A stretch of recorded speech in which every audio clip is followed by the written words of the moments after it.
People ask me all the time, what does it take to be happy? And I always tell them it's really simple. One word, progress. Progress equals happiness. If you keep growing, you're going to feel alive. And if you keep growing, you're going to have more to give. It doesn't matter how many statues, Oscars they give you, or Emmys, or how much money you have in the bank. We've all seen people have all those things, and I get the phone call because they're depressed, or somebody commits suicide in that area. It's really an inner game, and I think that's what's missing for us today. Everybody's focusing on the outside world, and hell, there's a lot of things in the outside world you'll never be able to control. You can influence, but you can't control it. This, your mind, your emotions, your body, you have 100% control over what you do with these things, and that's where the game is won. Win the inner game, then you win the outer game. But a lot of people spent their life trying to win the outer game, they won, and they're miserable. Someone can tell you your whole life you're a piece of crap, but you can say, screw you, read between the lines, and make your life work. Someone can tell you your whole life you're beautiful, you're intelligent, you're the smartest person in the world, and you don't believe it. Because self-esteem doesn't come from what people say about you. Self-esteem is earned within yourself. It's esteem for yourself, which only comes by doing things that are incredibly difficult, and then your brain goes, this is who I am. You really got to figure out what you're made for, and nobody knows in the beginning. So you start where you are, and you do what's in front of you, do what's next, and you keep growing until you start to discover, hey, this is my real passion. So identity is the number one thing I work to change with people, to expand it. Expand your own sense of who you really are and what you're capable of. And the mindset has to be destroy any limitation and move forward, move forward, move forward. I think passion is the genesis of genius. If you've got enough passion, you're going to find answers nobody else does. But most people run out of fuel, meaning they get tired, they get exhausted, they get burnt out, they get the law of familiarity. They're around something so much they take it a little bit for granted. And I've managed to see something in myself that I've found in every great leader that I've ever respected, and that is I value intelligence immensely, but I know really smart people can't fight their way out of a paper bag pragmatically, right? What I see as the one common denominator of people that are successful over a lifetime is the sustained hunger. Hunger is the number one factor. A lot of people, it's the expectation that destroys their ability to be successful because they expect to win on the first shot, and no one does. And so it's like, are you asking the universe to be unreasonable for you by expecting to be good on your first try? With 20 hours of focused effort, most people can be pretty decent at something, but most people spend years waiting to do the first hour. How can I decrease that action threshold and get someone to just embrace the suck? You should expect to suck, and it would be unreasonable for you to be good if you haven't done it before. I think that most people know to get in shape or to lose weight, whatever, they know they need to eat fewer donuts and move more in general, but they don't, right? Because they're afraid of getting started, or they don't have the discipline to keep going, which is they can't make the short-term sacrifice for the long-term achievement. Once people understand you're going to fail, and you're going to fail a lot, and if you can't deal with that failure, then you won't do the things you need to do to ultimately be successful. Most people had a graveyard of failures before they had their actual first success. Is this the path for me? Well, if I started something, I would be more likely to be successful than if I did not start anything. Like when you squat, first time you squat, you're orienting yourself to your environment. You're barely actually squatting. You're just looking like you have a bar on your back. But you learn so much between that first rep and your 10,000th rep. You have to be, in my own language, willing to stare nakedly at your inadequacies. And if you can stare nakedly at your inadequacies, then you can actually get better. I think most people have a dramatic underestimation of how much volume it takes to be successful, right? They're like, okay, I should go on 5 dates and then find the girl I'm going to marry. Like, what if it was 500? Do not cast power to your excuses. Own your circumstances, because no one else will. I think the difference between rich people and poor people, successful people, not successful people, is the degree to which they give power to their circumstance. So I have to keep working hard, and hopefully everything will work out. I'll be number one in the future. So I'm going to continue to work hard, and we as a team, we're going to continue to work hard as an organization the same way. We continue to push and push until we get back to that top. While everybody would be at the cafeteria work, eating and doing all sort of stuff, I just go back to the job. I'm talking to the one that's been through hell. I'm talking to the one that really wants to take it to that level that no one has ever been.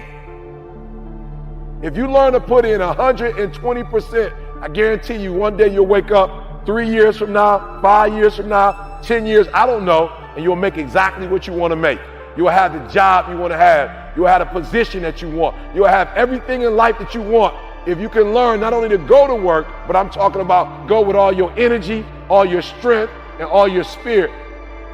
If you continue to believe that your best work is behind you, then you will never achieve what is ahead of you.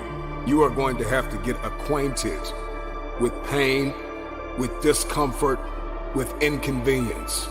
Because hunger is the only thing that's going to give you the power to persevere through that pain. We spread ourselves too thin, don't know how to say no. And we find ourselves doing all kinds of things and never ever have time to do those things that we need to do to work on ourselves. And then there goes a second, there goes another second, there goes another second, and we can't stop and hold time. And before you know it, you wake up one day and you're behind in your dreams and your bills. Work like hell. I mean, you just have to put in 80 to 100 hour weeks every week. When someone gives you help, make sure you push it right back and give them help. What you gonna do on Monday? I don't see that. What you gonna do on Tuesday? Like you just showing me your dream. I don't see what you doing on Wednesday. What time you getting up on Saturday? What you doing on the weekend when everybody else chilling? Show me your plan. Don't just show me your dreams. It ain't gonna be easy. It's not gonna be a walk in the park. There's always more to give. You got to be willing to sacrifice. You got to be willing to hurt. You got to be willing to yell out. Whatever it takes, keep pushing forward. I'm telling you, it's a short window. You're not gonna be doing this at 47 years old, 58 years old, 62. So if you got 10 years, why not give 120? Because if you give 120, you guys have an opportunity of a lifetime, and it's a short window. I work because I'm hungry. I sacrifice because I'm never full. I lose sleep because I'm going after my dream. If other people are putting in 40-hour work weeks and you're putting in 100-hour work weeks, then you will achieve in 4 months what it takes them a year to achieve. And then another obsession of mine is to get people to understand skills have utility. You don't read a book to get an A on the test. You don't read a book to check something off a list. You read a book to learn something that lets you do something in the real world that other people can't do. And so Elon Musk has a great quote: "You're paid in direct proportion to the difficulty of the problems you solve." So you're learning something so you can solve problems, hard problems, that other people can't solve. And so once you understand, oh, this is mechanical. My brain is designed a certain way. There's a certain path that I have to walk to gain skills. And then skills let me do something other people can't do. And by doing things other people can't do, I'm able to serve myself and the group. That's fulfillment. Fulfillment's the point. It is so mechanistic. It's all just deadly simple. And when I'm giving honest answers, I'm always looping around, this is how the human mind works. And every time I say something controversial, it's always about biology. Like, if you want to fight it, fight it. You're going to die tired, and I will propel myself forward because I'm not judging what is true. I don't deal with the world the way that I wish it were. I deal with the world the way that it is. The thing with excuses is sometimes they're very true. But it doesn't serve you. It doesn't serve your goal. So are you going to let it sit with you, or are you going to find a way around it? So let's say a lot of people's reasoning, which was ours originally when we wanted to make movies, is we don't have enough money. So we're just going to go and do this thing until we have enough money. We don't have enough time. And the truth is, if you play the no BS, what would it actually take? And you say, I don't have enough money. Then you keep going down and go, well, how much money do I need? Okay, what would it take for me to get that money? And sometimes people don't want to look at the answers. So maybe it takes you having to sell your house, move in with your in-laws, and rent one of their bedrooms for the next 3 years, in order to save your money so that you can go and start a company. Well, some people don't want to do that. Okay, well, at least now you have your answer and you're not sitting there using the excuse that you don't have enough money. You just looked at it and like, oh, for me to get there, I need to live with my in-laws for 3 years. I don't want to do that. And now you've just decided. And now you're not beating yourself up over, oh my God, I can't believe I'm not there yet. Or like with us with Quest, we didn't leave ourselves any room for excuses because we just went down that list of, are we giving this over? Are we doing this? Are we actually showing up? And if the answer is no, then how can you expect to reach your goal? So once we sit there and go, what is our goal? To build a studio as big as Disney. All right, before you even get started, we sit there and go, what? Like, no BS. Don't try and say like the things that we want it to be true. But actually, what is true, what would need to be true in order for us to build a studio as big as Disney? And so we sat there and we said, okay, it's going to take us to put our own capital in. It's going to take us to work hard. What does work hard look like? Is it a certain amount of hours? Is it a certain amount of achievements where you put things into place and you make sure you're always incrementally working towards that? Is it that maybe you have to, so this is exactly what we did with Quest. It was, we have to put the house on the line. And that was like the no BS. That's what it's going to take for us to go all in and build Quest Nutrition. And so once we sat there and said, okay, it's going to take us to put our house on the line. It's going to take me at the time to be the supportive wife to come in and help you out. It's going to take no vacations. It's going to mean you're going to need to take a third of your pay cut. Like we literally sat down and wrote a laundry list of what it's going to take to start Quest Nutrition. And once we had that list, we just looked at each other and we're like, all right, are we willing to do it?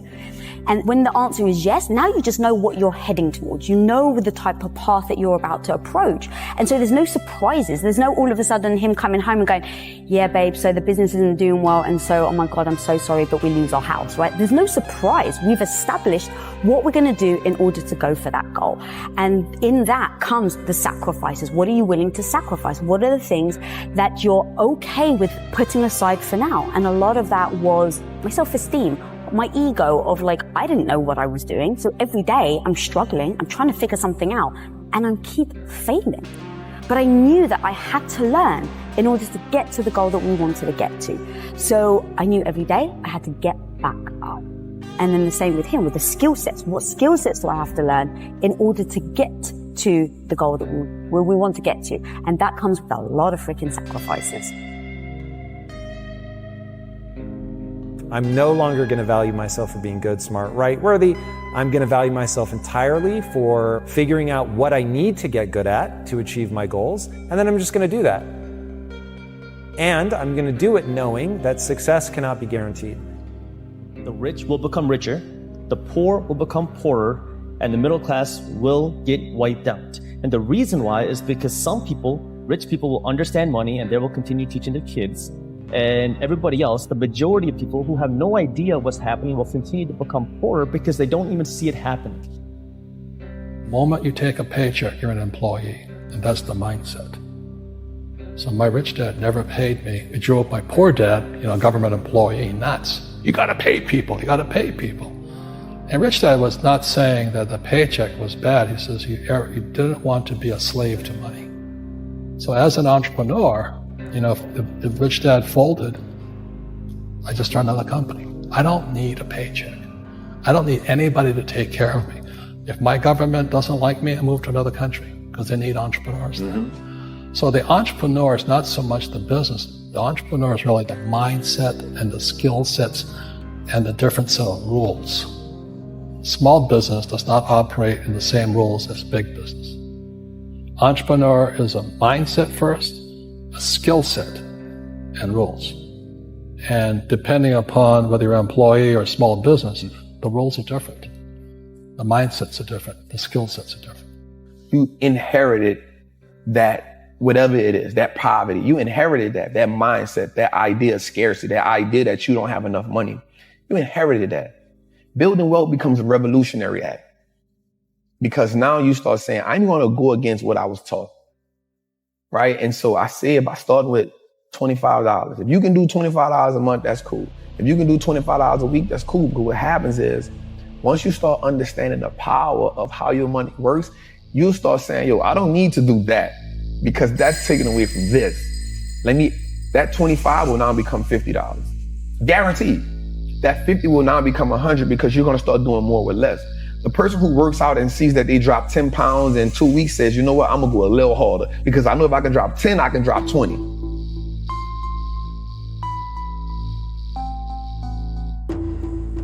You short of breath, SOB, shortness of breath, you wheezing.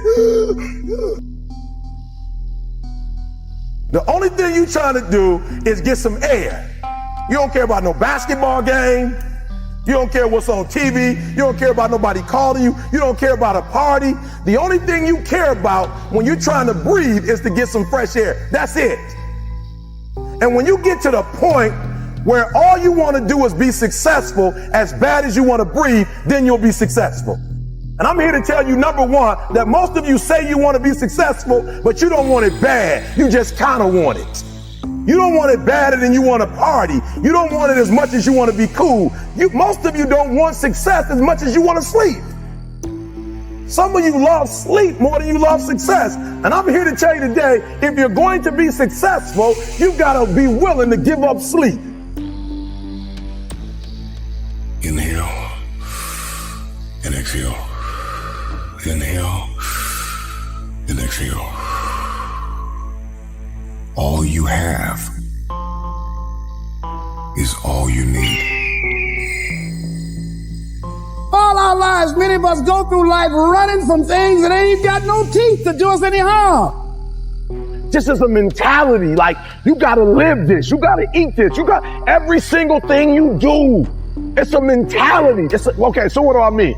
Because I gotta get you to go from behavior to mentality, because I told you before, I've studied great people, millionaires and billionaires and people who succeed in what they do. And I realized that the difference is it's not a behavior. It's not something that they do. It's not something that they get to when they want to. It's not a feeling. Some of y'all, for real, you still on feelings. When you feel like doing it, you do it. When you don't feel like doing it, you don't. And so for you, it's a feeling, right? It's a feeling. For them, it's a mentality. It's a way of life. It's what they eat. It's what they sleep. It's what they drink. It's who they are. It possesses them. And the guru was telling him, when mentally you want it, in your spirit, in your soul, when you want it, it will happen.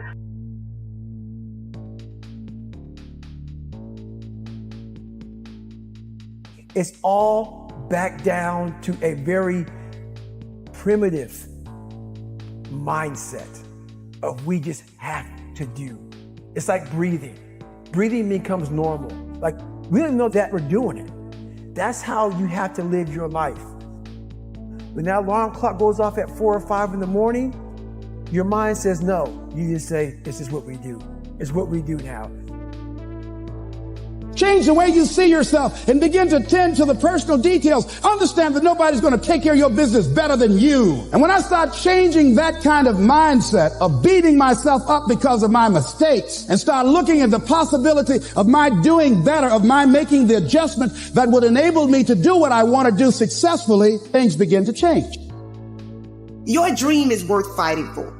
If you desire to move from dreaming your dream to living your dream, you must recognize your value and you have to be willing to hold out for what you deserve.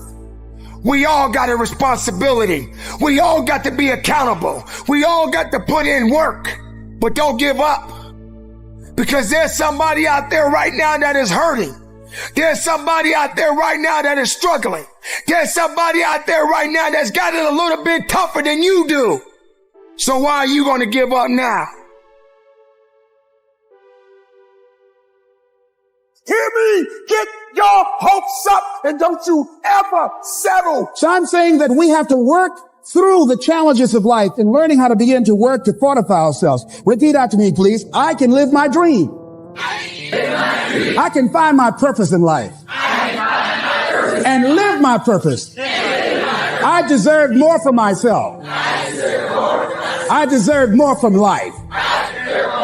When you want something bad, you can't count the cost, because if you count the cost and you see how much it costs, you might quit. You might give up. So you got to go in knowing that I don't count the cost. I do as many push-ups as it takes, as many sit-ups as it takes, as many reps as it takes. I study as long as it takes. I pay whatever the price is. Why? Because if I start counting the cost, I might quit. I might give up. I might surrender. Don't count the cost.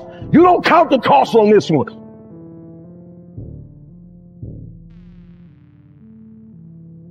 As long as there is breath in your body, there is a chance. As long as there's breath in your lungs, there's hope in your heart. As long as you're breathing, yes, you can. Live, breathe, life, you. That's what it's about. And so think of it this way, 0 to 21 is springtime. Things are easy to grow in springtime. You don't have to do that much. Growing as a kid happens naturally. But overall, life is supporting you. It's sending you, teaching you, sharing with you. Now, when you get from 21 to 41 or 22 to 42, whatever range you want to talk about, you now are in the real world. And now you go test what you learned in your springtime. So you start to learn, test, figure out what's real. And it's an important stage of life. 42, 43 to 62, 63 is the power of your life. If you worked hard in the spring and the summer and you put yourself out there and you planted, it's a reaping time. It's a time when you really become a leader. And then if you're lucky, you go from 63 to 83 and maybe 83 to 103, and you have an extended final season of your life where you get to be the mentor, you get to share. You get to make a difference. And maybe towards the end of your life, people look out for you again after you looked out for everybody else. That's kind of the cycle of life. What if you're born in 1910? World War I ends, the world looks like it's a great place, new technology, cars, radio, and then what happens? An explosion of abundance, the roaring 20s, and so you're a kid, you're 14, 15 years old, and you're like, I can't wait to get a car to go. But what happened when that person hit the next stage of life at 19, 20, 21 years old? As they came of age, it's 1929. And suddenly, people are jumping out of buildings, total depression, Dust Bowl, nobody's got jobs. It looks horrific, and it was horrific. But did they get a break? No, when they turned 29, it's 1939. It looked like the whole world was going to end. Hitler was sweeping across Europe, bombing London. It literally looked like the world as we know it was over. This is what gives me great optimism for everyone watching here. Winter's not forever. No pandemic lives forever. Everything changes and everything ends. And the good news about winter is it's always followed by springtime. What follows the night? The daytime. What a cool way to set it up if you were God or the universe. The first thing I do every single morning is I go in freezing cold water. And when you jump in, it never feels good to go in, but getting out, you feel incredible. But I do it for a different reason. I do it to train my brain to say, when I say now, it means now. When I say go, we go. I don't stand there because it's cold and go maybe in a minute when I'm ready. But I always do it because I've trained my brain. This is how we work. And if you train your brain to do that every single day, then it'll do it on the more difficult and important things in life. But the essence of it is I change my body radically and I do 3 things to make sure that my brain is primed. And what I mean by primed is most people think their thoughts are their thoughts, Lewis, and you and I know better. Most people just don't understand that you are being primed all the time. And unless you prime yourself, you're going to be primed by the environment. So I want to take control of my brain. So I do 3 quick things. 1, I take 3 minutes of those 10 minutes after I've changed my body, and I focus on 3 different events in my life that I'm grateful for. I usually pick 2 big ones and 1 small one. It could be as simple as a smile on my daughter's face, and it changes your biochemistry. Then real fast, I do this 3-minute process that's kind of like a blessing, and then 3 minutes, the last 3 minutes are called 3 to Thrive, where I focus on 3 things I want to accomplish, and instead of thinking I want to accomplish, I see, feel, and experience it as done. I feel grateful, I celebrate it, and it trains your brain. So in 10 minutes, I'm done. 3rd thing that I'll do, I immediately send a message or a text or an audio message to somebody as a sincere compliment. And I don't go, dude, great job, or wow, you're cool. I say, listen, I saw you on Tuesday with those kids, and I saw you take that extra 20 minutes no one else did. And I just want you to know, I saw that, I thought that was incredible. So I'm always very specific so they know it's not just some positive thinking bullshit call, it's sincerely doing it. It makes me constantly look for the good in the people I work with. Fourth thing I do is whatever I don't want to do, the most challenging part of the day. What's a story we all love? It's the comeback story. It's the comeback, it's the Rocky, it's that music where all of a sudden you step back up and you take control and rock. Good times create weak people. Weak people create bad times.